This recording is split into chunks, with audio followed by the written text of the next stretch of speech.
Ekko is one of the most important characters in Arcane, and he's the side character, being raised by Benzo throughout the beginning of the show, and is immediately shown to be one of the smartest characters in Arcane, tinkering on stuff, following Jace to his apartment to find all the goodies that he's got in his place, building security equipment in Benzo's shop so that when he's told to go outside, he climbs into the attic and watches the conversation with the enforcers that Vander and Benzo are having. At a young age, Ekko builds the firelights. I don't know what to describe the firelights as because they're not any of the labels that were given to them in the show. They're not exactly terrorists.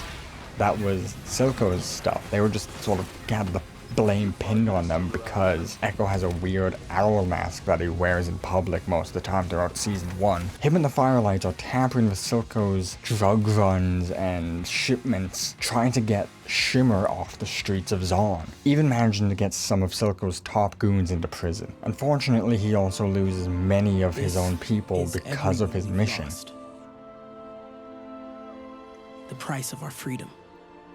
Some of it was enforcers, most was Silco.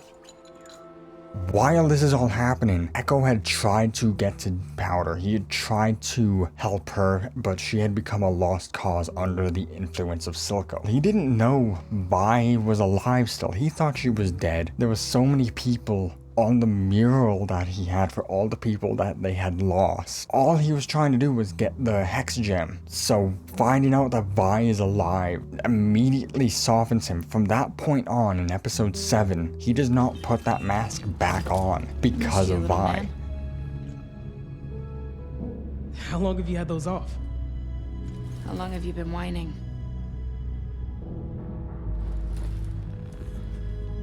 He decides to help them get to the council building, get actual help with dealing with Silco. While helping Caitlyn and Vi get to the bridge, Jinx shows up. Jinx nukes the whole bridge, leading to a rubbled battleground where Ekko is forced to fight his best friend in order to help Vi and Caitlyn get to the Capitol building. Also, the fight between Ekko and Jinx is just one of the most artistically satisfying fights in the entire show. The only other one might be the Vi and Vander fight in episode 5 or 6 of season 2. I forget. I think it's the end of episode 5 in season 2. That one is artistically just stunning. This one is so stylized and like tells the story of how Jinx and Ekko were as kids, along with foreshadowing his time abilities that he doesn't have yet and won't get until much later on. When Ekko gets the upper hand on Jinx, she decides to kamikaze herself, just fucking nuking the whole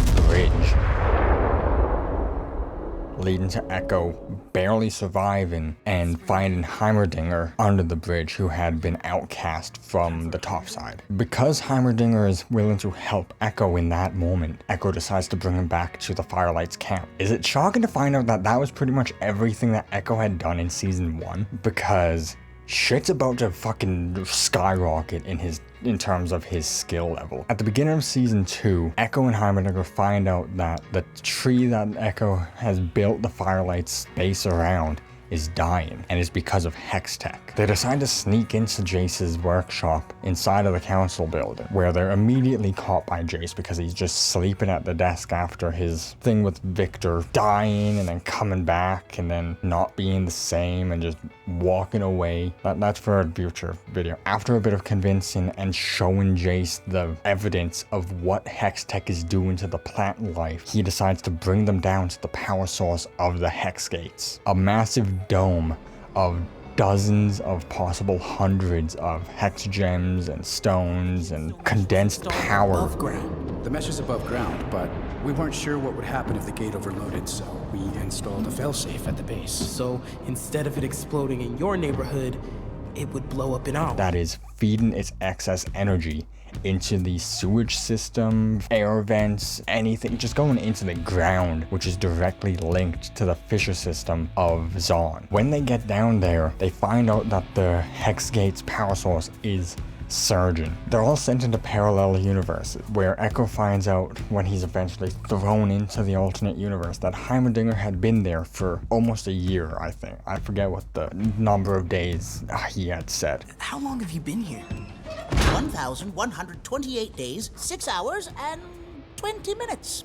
Give it. Ekko finds himself in a world without hex tech because the events of the initial heist that he had given them the tip for had gone haywire beyond what it had in the original universe. Vi had died protecting Powder. You see the ramifications of Jace actually going to trial because there was more implications than you're working on dangerous science. There was lives that were lost that day, and there was no getting around it this time. But despite everything, Ekko knows that he has to get back to his universe, even if it pains him to know that everything in this world seems so much better on the surface. The two paths that Jace and Ekko go on are different purposefully. Jace is someone who had always gotten what he wanted and is being forced into actual struggle to get what needs to be done, while Ekko is sent into a world that is almost perfect after a life of nothing but trauma.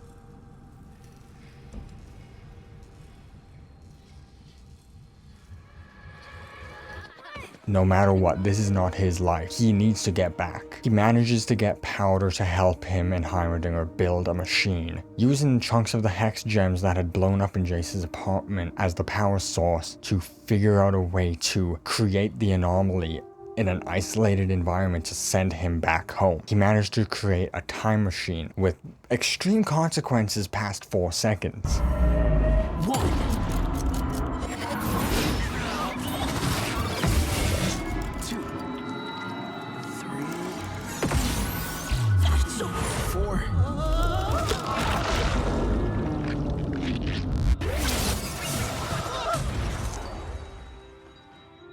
The limit is 4 seconds. The night of the final test, Ekko was given one good night with Powder. A night that he had never thought he deserved to have. Sneaking off into the cave that Powder and Jinx live out of to use the Z drive. Strapping it onto himself with Heimerdinger's help, power isn't enough. Heimerdinger runs off to hook up the final connections, and while Ekko makes it back into his universe, Heimerdinger dies. The casualties of what Ekko needs to accomplish are still there, and he feels the weight of everyone's lives on his hands.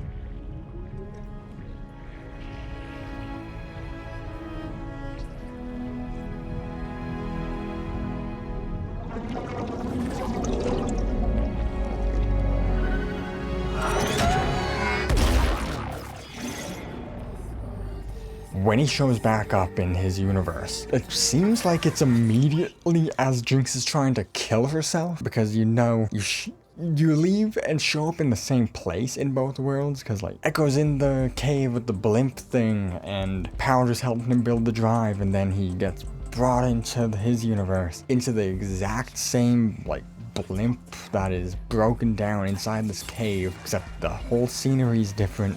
Jinx had chopped her hair off and is standing on the edge of one of the blades with a bomb. After multiple attempts of trying to get Jinx to calm down and talk to him, she only does so when she realizes that Ekko is actually there and not a figment of her imagination anymore. Ekko shows her that there's still something to believe in, because he believes in her after his experience in the alternate universe. He realizes that Jinx isn't something to be fixed because she's broken. She is a different person than Powder is, but that person is still worth something. Ekko and Jinx rebuild the blimp, getting the Firelights to assist them in going to war with Mbessa, showing up in one of the coolest intros the show had given us. Ekko's weaving around the entire war scene on his hoverboard, catching Vi as she leaps out of a building covered in the Victor's perfect creation android altered human.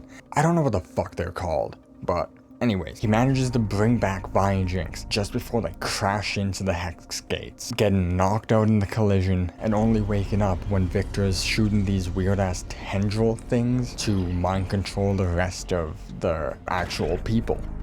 It's fucking like 30 degrees outside. I have these hot ass lights on me and I had to shut off my fan and close my door so that the audio wouldn't be shit. I'm fucking dying. Ekko manages to escape the tendril things, whether it was because they didn't acknowledge him because he's from a different universe now, and he had the Z drive on him so they didn't know what he was, or it's because Jinx had dodged hers and then had the one aimed at Ekko go into him, because in one shot there's 3 tendrils, but only Vi and Jinx get hit by them, while Ekko goes all the way to the top where there's swarms of these creatures everywhere. Ekko learned how to use the Z drive efficiently. Anytime he's captured, pulling the chain, getting back a couple seconds, dodging them until they've swarmed him too much.